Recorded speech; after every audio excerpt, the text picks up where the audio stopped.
जय श्री राधे श्याम। आज हम माघ मास के 19वें अध्याय की कथा करेंगे। वशिष्ठ जी बोले, हे राजन, भगवान श्री दत्तात्रेय जी ने जो इतिहास का वर्णन किया था वह मैंने तुमको सुना दिया है। अब तुम माघ स्नान का फल श्रवण करो। माघ स्नान समस्त यज्ञों, दानों, तपस्या एवं व्रतों में श्रेष्ठ है। हे दिलीप, माघ स्नान करने वाले प्राणी के पितर उत्तम गति को पाते हैं। असत्य भाषण, माता पिता को कष्ट देने से उत्पन्न पाप, पाखंड करने वाले तक सदगति पाते हैं। तीर्थों पर माघ स्नान करने की महिमा अगाध है। इस दुर्लभ अवसर को भाग्यशाली ही पाते हैं।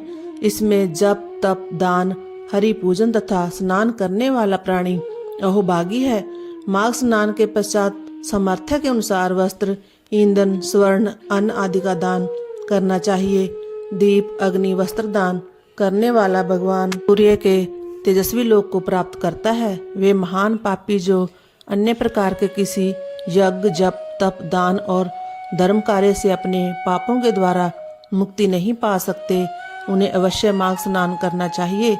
माघ स्नान समस्त प्रकार से श्रेष्ठ है और निश्चय ही स्नान करने वाले की मुक्ति करता है और उसके पापों को नष्ट करता है।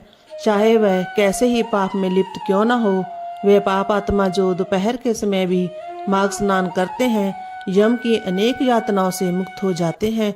स्नान करने के उपरांत जो हरि के चरणों का पूजन करते हैं, वे स्वर्ग के दिव्य सुखों का उपभोग करते हैं और अगले जन्म में राजा बनते हैं तथा अपने वंश का उद्धार करते हैं।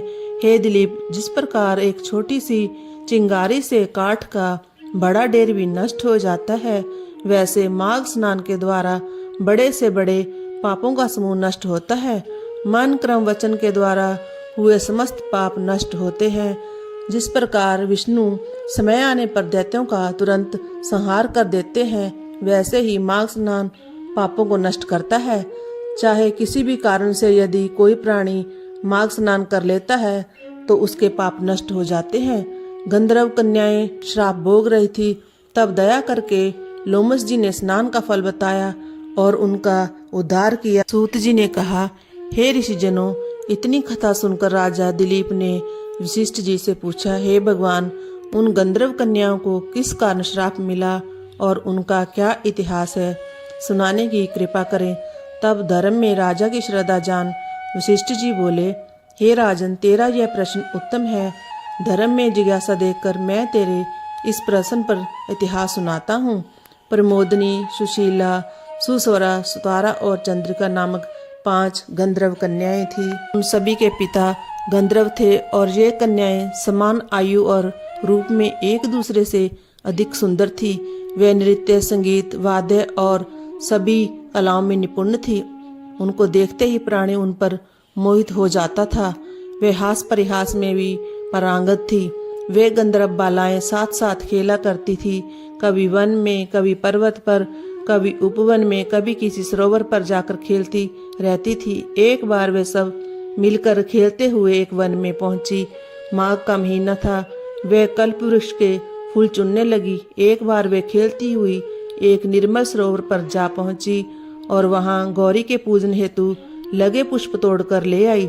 जल सरोवर के उस शीतल जल में उन्होंने स्नान किया और खेल ही खेल में पार्वती की प्रतिमा बनाकर उनका पूजन किया और फिर उस प्रतिमा के आगे नाचने और गाने लगी। हे राजन, उस सरोवर से थोड़ी दूर पर वेदनिधि का आश्रम था। संयोग से उसी समय उनका पुत्र अग्निमय उस सरोवर पर स्नान के लिए आया। अग्निमय ब्रह्मचारी था। वह परम सुंदर और पुष्ट था। उसे आता देख वह गंधर्व कन्याएं सोच में पड़ गई। उसके मनोहर रूप को देखकर वह उसे कामदेव समझने लगी। वे पांचों की पांचों उस पर मोहित हो गई और अपने मन में विचार करने लगी कि निश्चय ही ब्रह्मा जी ने इस मनोहर स्वरूप कुमार को उनके लिए ही रचा है। पार्वती जी ने अवश्य उन पर प्रसन्न होकर उसे वहां भेजा है। वे आपस में कहने लगी कि मैंने इसे वरा है। इन कुमारियों की ओर से अज्ञानी व ऋषि कुमार सरोवर में स्नान करने के बाद अपनी पूजा वंदना में लग गया। जब वह समस्त क्रियाओं से निवृत्त हुआ तो उसके कानों में गंधर्व कन्याओं की बातें पड़ी। वह मन ही मन विचारने लगा कि आज महान अनर्थ हो गया जो इन कन्याओं के समीप आ गया। स्त्री की माया बड़ी विचित्र होती है, वह देवताओं तक को मोहित करके अपने धर्म से डिगा देती है। इस प्रकार सोच विचार कर ऋषि कुमार ने उन सुंदरियों से अपनी रक्षा के लिए अपने को योग बल के द्वारा अंतर्ध्यान कर लिया। जब उन कन्याओं ने उस युवक को नहीं देखा तो वह बड़ी अधीर हुई। वह उसे चारों ओर अधीर होकर खोजने लगी, परंतु वह उन्हें कहीं नहीं मिला। वियोग के कारण दुखी उन कन्याओं ने इंद्रजाल अथवा माया जाल जानकर घर लौटने का निश्चय किया।